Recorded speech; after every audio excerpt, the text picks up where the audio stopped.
Hello, everyone.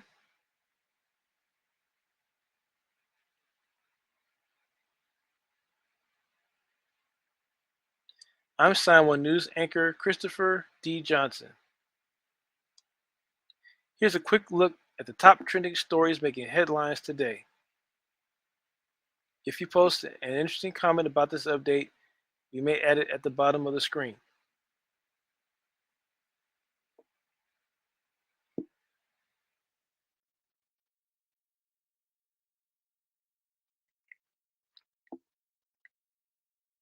The former San Antonio police officer, James Brennan, who shot an unarmed teen in a McDonald's parking lot, will face charges likely by the end of the week.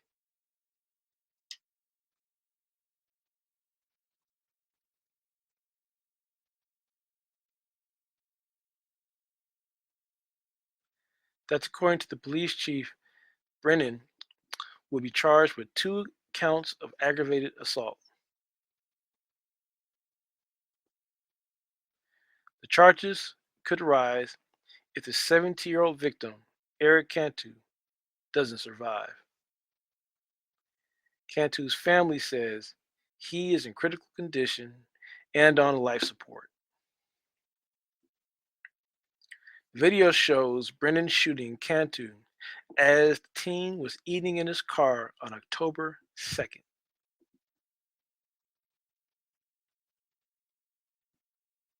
According to police, Brennan thought Cantu's car was the same car that had evaded police the previous day and called for backup.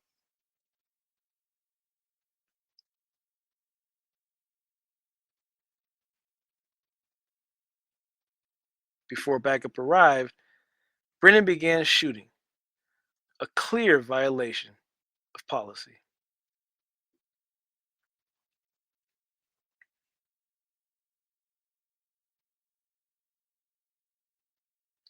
It's been nearly 2 weeks since Hurricane Ian slammed into Florida's southwestern coast, and the cleanup for many is just beginning.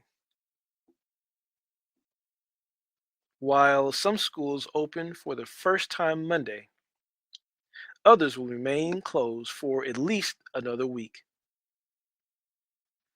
Some residents in the Fort Myers area were able to return to their homes for the first time over the weekend since the monster storm hit. And they were shocked by the level of damage and destruction. Mangled metal, broken furniture, and piles of debris line the streets. While the damage is devastating, even worse could be the bill to fix it. FEMA funding will bring some relief, but insurance companies may not cover all the costs. And then there's the human damage. At least 125 lives were lost in the Southeast, with most of them in Florida.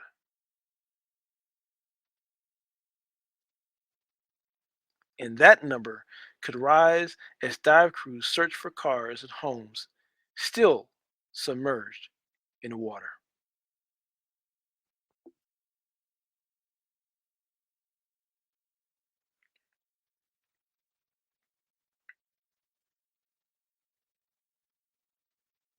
New York City is now in a state of emergency because of an influx of migrants.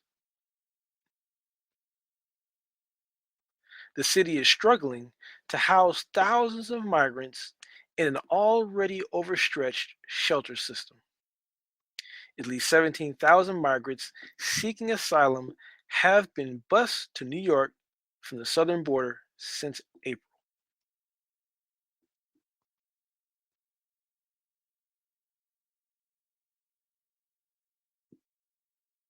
Governors in red states like Texas, Florida, and Arizona have been sending migrants to cities like New York unannounced to highlight the strain on border states grappling with the immigration issue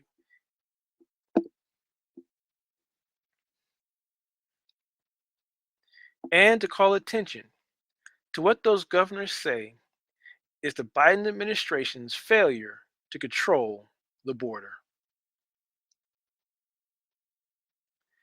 New York City expects to spend at least $1 billion by the end of the fiscal year to deal with the influx.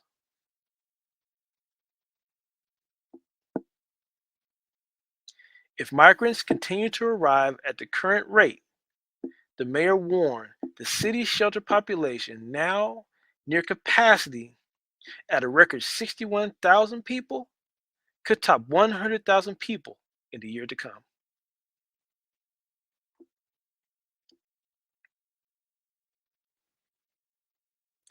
Air raid sirens are sounding for a second day across Ukraine. On Monday, 19 people were killed and 100 injured after Russian missile strikes.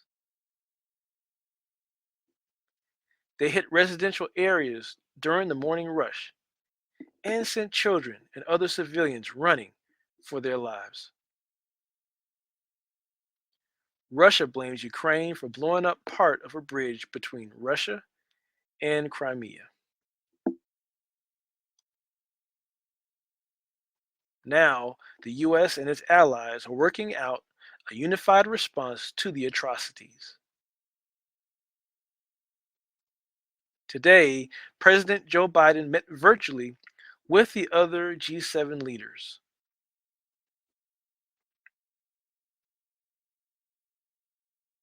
And later this week, the United Nations will vote on whether Russia's annexation of 4 areas in eastern Ukraine breached the UN Charter.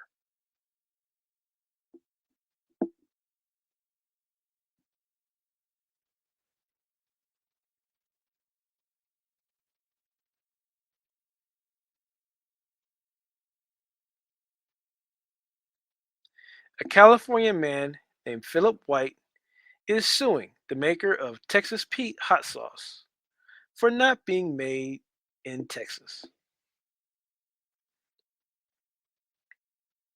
White claims it is false advertising because the hot sauce has no connection to the state.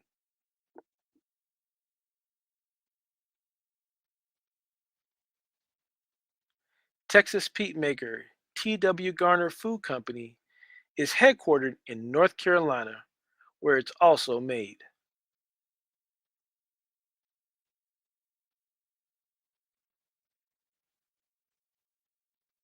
White says he wouldn't have brought the Louisiana style hot sauce or paid as much for it if he'd known that.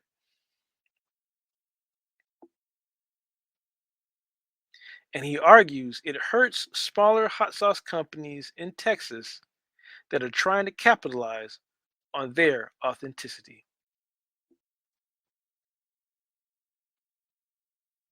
He's hoping a judge will grant it class action status.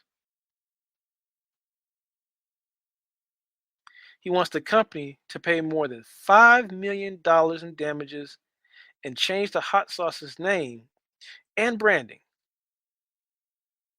The company has not commented on the lawsuit.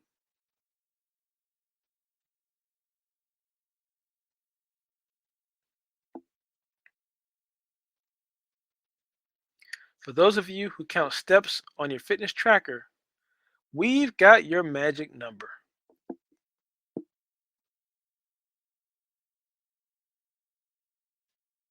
According to new research, 8,600 steps a day will prevent weight gain in adults. That number jumps to 11,000 steps a day for adults who are already overweight.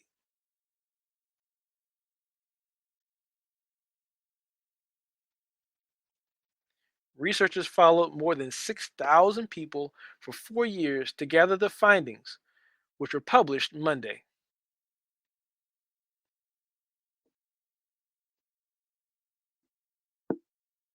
Studies show the average person gains 1 to 2 pounds every year from young adulthood through middle age.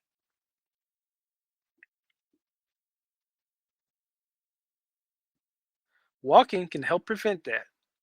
Plus, Helps with other conditions like diabetes, hypertension, and depression.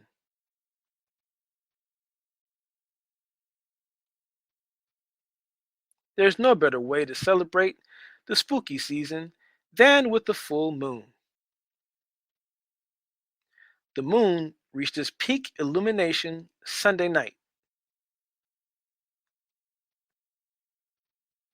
Every full moon has a long list of nicknames, and October is most frequently referred to as the hunter's moon.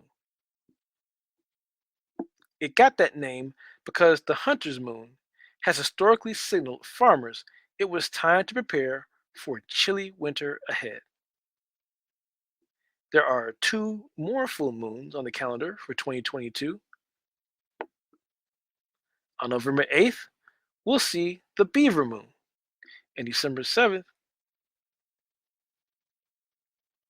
will bring the cold moon.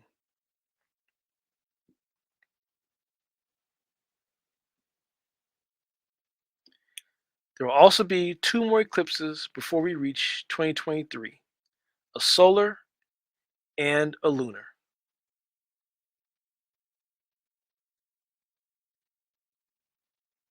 You can leave your eclipse glasses packed away though.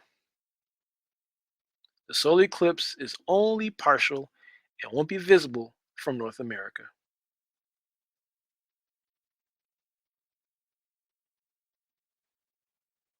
Sign1News will be broadcasting updates Monday through Friday. A big thank you to our Sign1News app supporters. You help make this broadcast happen.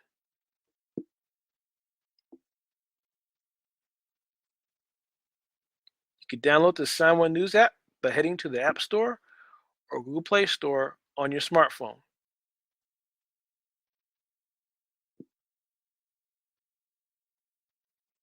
You can also watch on Apple TV, Amazon, and Roku.